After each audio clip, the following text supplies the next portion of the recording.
Welcome back, everyone, to the deep dive. Today, we are diving into something, well, you might not think about it every day, but it's a surprisingly big market, and that's the global market for pancreatin. Yeah, it's pretty interesting, actually. Yeah, and the sources that we've got on this are really give a detailed look at this market Yeah. in its current state and, more importantly, where it's headed. Yeah, absolutely. So for anyone who's not totally up to speed, pancreatin is basically a blend of, digestive enzymes, amylase for breaking down carbs, Yeah. protease for proteins, lipase for fats. It's a big deal for people dealing with things like pancreatic insufficiency, hmm but it also plays a part in just overall, digestive health. Yeah, it's kind of a niche thing, Yeah, but it has a big impact. it's growing.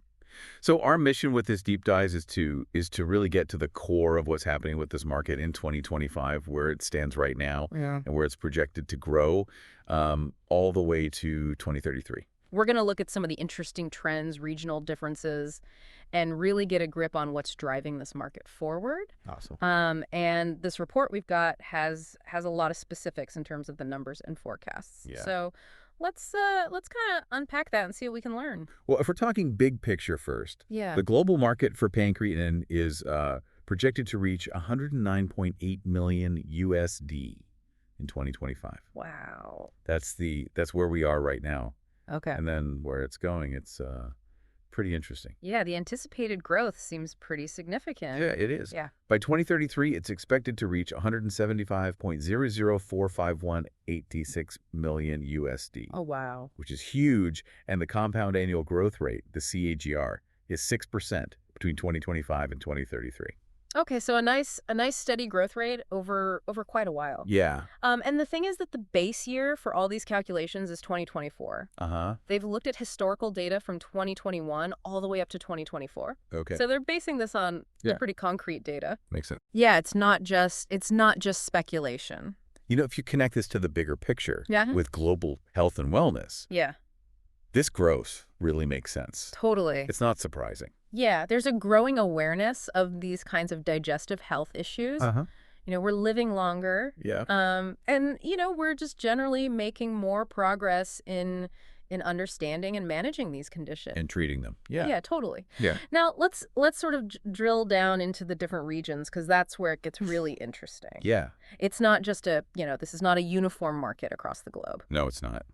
Yeah, so as it stands right now, North America is the biggest player, right? They are. They are the biggest. Yeah. Over 40% of the revenue comes from North America. Okay. In 2025, they're looking at a market size of 40.63 million USD. So they're in the lead, but their growth isn't the fastest, right? Right. That's correct. Okay. North America's CAGR, 4.5% from 2025 to 2033. Okay. Solid, but not Solid, but not the fastest. not as fast as some other players. Yeah. Now, within North America, the U.S. is obviously the big kid on the block. Ah. 32.05 million USD market size in 2025. Yes. And their CAGR is a little lower, 4.3%. Okay.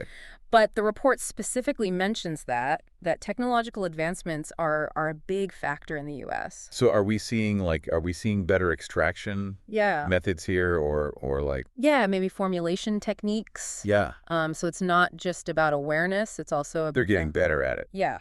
That makes sense. How are we getting it and how are we making it available? Yeah, absolutely. What about our neighbors, Canada and Mexico? Canada, Huh. 4.88 million in 2025, a little bit faster growth at 5.3%. Okay.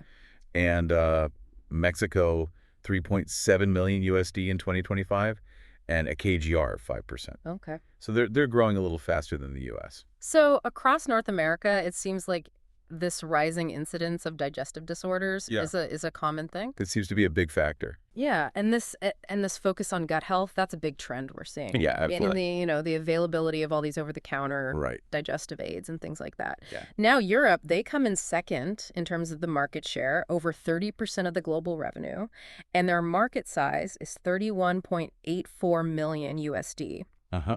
And their projected KDR is a solid 5.1% Yes. through 2033. Yeah. Now, Europe is so diverse. Are there any countries in Europe that are particularly standing out? Yeah, the UK, they're looking at a 5.35 million USD market with a KGR of 5.9%. Oh, okay.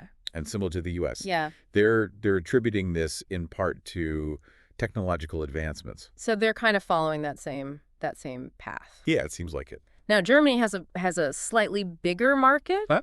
Yeah. 6.3 million, Right. and their CAGR is 5.3%. Okay. And there, it's interesting, they call out the availability of over-the-counter supplements as a key driver. So they're easy to get, Yeah. which makes sense. Yeah. And then you've got other players, France, Italy, Russia, Spain. Their market sizes range from like 2.61 million to 4.94 million with KGRs in the 4 to 4.5% range. Yeah, and then even smaller markets like Sweden, Denmark, Switzerland, Yeah. Luxembourg. Yeah, those guys. Yeah, Exactly. they're between 4.7 and 5.4% CGR. Wow. So it's happening all over Europe. It's happening all over. There's definitely demand there. Yeah, what are some of the big picture drivers in Europe? Similar to North America, we're seeing increasing demand for supplements driven by things like gastrointestinal disorders, Right. lactose intolerance, pancreatic insufficiency. Yeah. And of course, the aging population is a big factor there. Sure. As people get older, they tend They're going to need more help. Yeah. Yeah. But also there's a growing awareness of enzyme replacement therapies. Yeah. Which is interesting. And it's not just human health. We're also seeing it in pharmaceuticals, animal feed, and food processing. Interesting. So it's branching out a little bit. Yeah, beyond just, helping people with Yeah. with their digestion. Yeah. It's becoming more widely used. Yeah, absolutely. Now, another interesting thing they call out in Europe is the rise of vegetarian and vegan diets. Yeah. And they sort of speculate that this is playing a part. I could see that. Yeah, people are maybe Changing their diets. Yeah. Maybe noticing that. their bodies are reacting differently. Yeah, Yeah. absolutely. So that might lead them to seek out something like pancreatin. That makes a lot of sense. Yeah. Yeah, Now let's go to Asia Pacific because that's a cool. whole different ballgame. it is. Yeah, They're growing so fast. they are. They currently have about 23% of the global market share, Okay. with a market size of 26.35 million USD in 2025. Okay. But their CAGR, Yeah. 8.7% to 2033. That's the fastest across all the regions. So they're really taking off. Yeah, they're really exploding. Yeah, it makes sense. Now within that, who are the big players in APAC that are really driving this? Well, China, of course, is a big player there. Yeah. 11.07 million USD market, Wow. 8.2% CAGR, Okay. and they are I mean, China's population is so massive. yeah, they're huge. Yeah. And they are seeing rising investments in healthcare Okay. and the pharmaceutical sector. So that's That's a big driver there. part of what's fueling their growth. Yeah, absolutely. Now, India is another one to watch. Yeah, their CAGR is actually huge, Yeah. 10.6%, Wow. and their market size is 2.64 million. Okay. But they're really taken off. Yeah. And pharmaceuticals, animal feed, and food processing, these are all big drivers in India. Yeah, so it's not Fuels just across the board. it's not just human health. Yeah. It's Everything. yeah. And then you've got Japan and South Korea also have substantial markets and pretty solid growth rates. Even Singapore, Taiwan, Southeast Asia. Yeah, they're all doing really well. Yeah, really impressive CAGRs. Yeah, that whole region is booming. So what are the big picture factors driving this growth in APAC? Well, similar to other regions, the prevalence of digestive disorders is a big factor. Yeah. But in APAC, it's the fact that they're expanding their pharmaceutical and nutraceutical industries. Yeah. That's a big driver. And also rising meat consumption. Right. That plays a part. Yeah, that definitely boosts demand in the animal feed sector. Yeah. And of course, we're always seeing those advancements in biotechnology and enzyme extraction. Right. And China and India, those are two players that are really coming on strong. Yeah, they're both producing and consuming. Yeah, they're not just Don't do it all. They're not just consumers. They're in game. in the game. Yeah. Now, South America, they're holding over 5% of the market share. Their market size in 2025 is 4.17 million USD. Okay. And they've also got a pretty healthy growth rate. Yeah, they're looking at a 6.7% CAGR through 2033. Okay. Brazil and Argentina are the big ones there. Yeah. Brazil's looking at a 7.3% CAGR, and Argentina's at 7.6. Okay. So they're really doing well. So what's driving this growth in South America?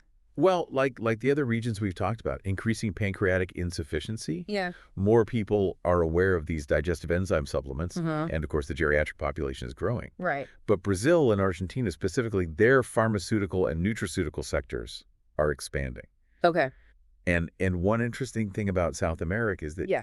they're moving towards natural enzyme therapies. Okay. So there's a preference there for It seems like for natural. Now, the Middle East, they have a smaller overall market share, but a pretty strong growth rate. So they're sitting at around 2% of the market share. Yeah. And their market size in 2025 is actually a little bit bigger than South America's, Okay. 4.39 million USD. Yep. But they're projected to grow at 7.3%. That's a pretty big jump. Yeah. Yeah. And within that, Saudi Arabia, UAE are the biggest players. The biggest markets. Yeah. So what's causing this big growth in the Middle East? Well, we're seeing an increasing demand for enzyme replacement therapies. Right. The geriatric population is growing, Uh-huh. and there's more awareness about digestive health. Okay. People are starting to pay more attention to it. Right. Dietary supplements are also becoming more popular in the pharmaceutical sector. Yeah. That's growing as well. And a lot of that is driven by government initiatives. Okay. And even the food industry is using pancreatin. For what? Things like protein hydrolysis Oh. and lactose digestion. So is They're it? using it in a lot of different ways. Yeah, they're using it beyond just, Yeah, it's not just supplements. yeah, giving it to people Yeah. as a supplement. It's going in food. Yeah. Yeah. And finally, Africa. Okay. The smallest market share right now, about 1%. Right. Their market size in 2025 is 2.42 million USD. Okay. But they're showing signs of growth. Yeah, they're projected to grow at 6.3% through 2033, Okay, not bad. which isn't bad at all. No. Especially considering their starting point is lower. Yeah. Now, within that, South Africa is the biggest, and then you've got the rest of Africa category, and then Nigeria. Okay. And they specifically mentioned that Nigeria, there are some favorable government policies that are helping to drive this growth. Interesting. Yeah. So even though Africa is starting from a smaller point, they're definitely showing potential. They are. Yeah. What are the big drivers in Africa? Well, it's similar to other emerging markets. Yeah. You've got rising cases of digestive disorders and increasing demand for these enzyme replacement therapies. Right.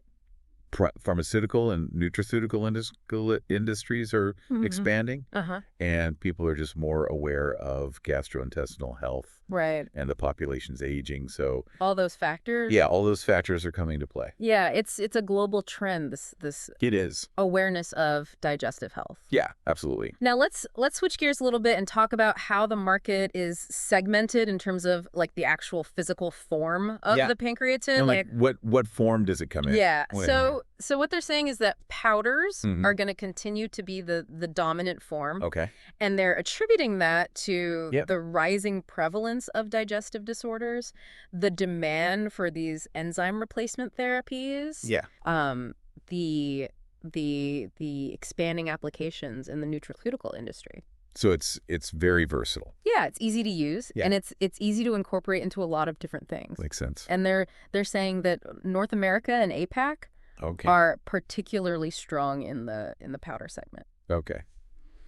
Now, what about the source? Like where are these enzymes actually coming from? Yeah, where are they coming from? So right now, Horse so pig derived. Pig derived. That's the biggest part of the market. All right.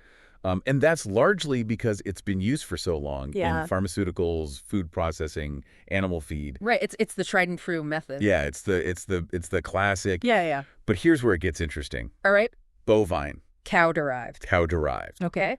That's actually the fastest growing segment. So we're seeing a shift then. Yeah. Interesting. Why is that happening? That's a good question. Why is it growing so fast? Yeah. Is it better? Yeah. Are there advantages to bovine? Yeah. Or is there something else going on? Yeah. Or is it just preference? Well, they say that there is an increasing demand for bovine derived in the same areas as porcine, pharmaceuticals, animal feed, food processing. Okay. But it's also being used to treat certain digestive disorders. Right. It's playing a role in enzyme replacement therapies. Okay.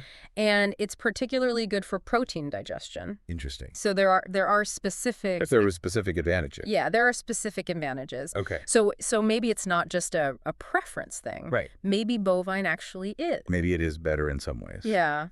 Interesting. Now let's talk about the market dynamics. Okay. The things that are driving this growth and also the things that are holding it back. Right, the challenges. Yeah, the challenges. Okay. So on the positive side, Yeah. the increasing use of pancreatin in pharmaceuticals, Right. that's a big driver. It's a big driver. This growing awareness of gut health, Absolutely. and then the advancements in biotechnology and enzyme extraction. Those are all positives. Yeah, those are all really pushing the market forward. Right. What about the headwinds? Well, the report mentions that regulatory approvals can be a bit of a pain. Bureaucracy. Yeah, in different regions, it can be really strict. Yeah, that makes sense. And that can slow things down. Sure, you got to get all the paperwork in order. Yeah, exactly. Yeah. And the other thing is that there are plant-based and synthetic alternatives popping up. Okay, so competition is increasing. Yeah, so there's competition coming in from different angles. Yeah. So even though the demand is increasing, the manufacturers have to be aware of these other factors. They can't just rest on their laurels. No, they gotta keep innovating. Yeah, they got to stay ahead of the game. Yeah. Now, what about overarching trends? Yeah. What are some of the big trends? So you mentioned a couple. Yeah. Well, one of them was the increasing use of pancreatin in pharmaceutical formulations. Right. We talked about that. Yeah. So That's a big one. That's a big trend. That's also a big driver. Yeah, it's driving a market forward. And then the global increase in the geriatric population. Right. More older people. Yeah, more older people. Yeah. And as we age, our digestive systems tend to, They don't work as well. yeah, they need a little help. Yeah. So that's also going to drive demand for these kinds of products. Makes sense. So let's talk about the companies themselves. Okay, who are the big players? Yeah, who are the ones that are really dominating this market? Well, it's a very competitive market. Yeah. You've got both global and regional players. Okay. But some of the big names, Yeah. Provita Nutrition and Health Inc., Okay. Heplink Group, NOWR Foods, BioBasic Inc., and Sichuan Divio Pharmaceutical Co., Ltd. So these are the ones that are kind of leading the pack. Yeah, they're the top dogs. And what sets them apart? Well, they've got Yeah. really strong product portfolios. Okay. They've got great distribution networks. So they can get their product out there. They can get it everywhere. Yeah. Yeah. And they're really focused on innovation. Right, they're constantly developing new things. Yeah. So they're not just... There's new ways to use pancreatin. Yeah, they're not just sitting back. They're not complacent. No. They're staying ahead of the game. So to wrap this up, it's clear that this market is not just stable. It's actually poised for some really impressive growth. It is, yeah. The global market's projected to grow significantly between now and 2033. Yeah. And a lot of that is driven by this increasing global awareness of gut health and all the advances in biotechnology and related industries. Yeah, it all ties together. Now, North America, they're in the lead right now, but Yeah. APAC, they're the ones to watch. They are. They're coming up fast. Yeah, they're growing so fast. It'll be interesting to see what happens in the future. Yeah, maybe they'll overtake North America. Maybe they will. And then you've got these emerging markets, South America, Africa. Right. They're also showing a lot of potential. Yeah, they're smaller now.